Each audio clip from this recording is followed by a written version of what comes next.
We're going to mix it all up. We'll talk about drugs, any homosexual experiences. Oh, okay. Then we'll go on to music, and then we'll finish with the fun. Yeah, done. Boom, boom, boom. Why do people not do that? Do they just get tapes confiscated? I was thinking when it came to playing a very old, blood-gargling, nocturnal oddball who falls for a very sweet and innocent teenage girl. Did you talk to Marilyn Manson how this feels? Because that would be a kind of an overlap there of sorts with Evan Rachel Wood. I know, I guess, yeah. But I guess he's not old enough though. He's close.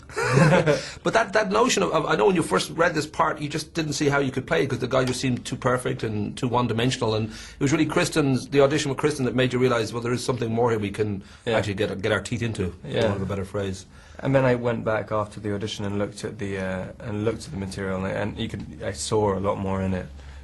Mainly, I was just scared of the physical aspect of it because he had a six-pack and I didn't, and that was literally that was it. That was why I thought I couldn't do it.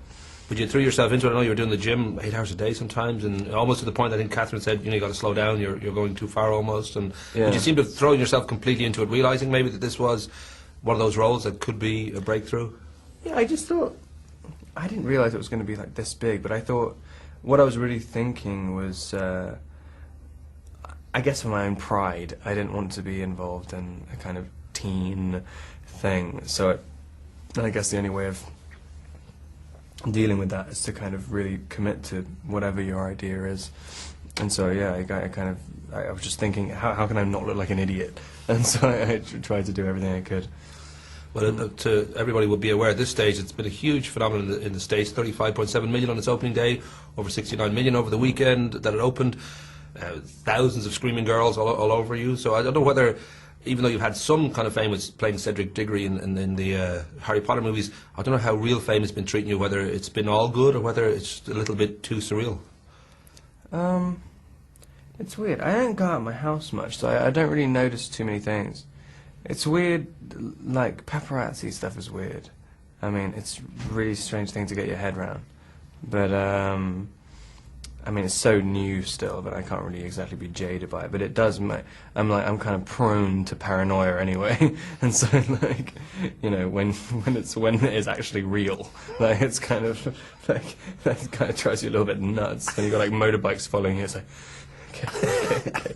Don't get out and kill someone. Well, we should mention that Stephanie Meyer's the author of these Twilight books, and there's been 4, and they've been, as I say, huge in America, and they're probably going to be huge now around the rest of the world because of this film.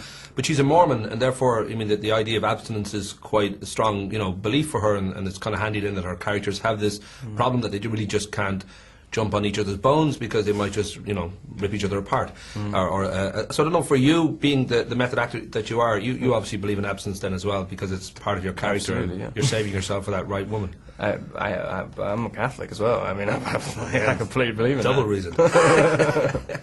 I did think that you're at this point in your career where if everything goes well and you pick the right movies and you've been doing very well, you won Strasbourg and you've done some other interesting films that are coming our way, that, everything goes well, you could be Leonardo DiCaprio or you could be Johnny Depp, or if you mess up, you could be Orlando Bloom. So I don't know whether you're feeling incredibly excited or there's a part of you that's slightly terrified because this is a moment that you could, change your life forever if you play it right.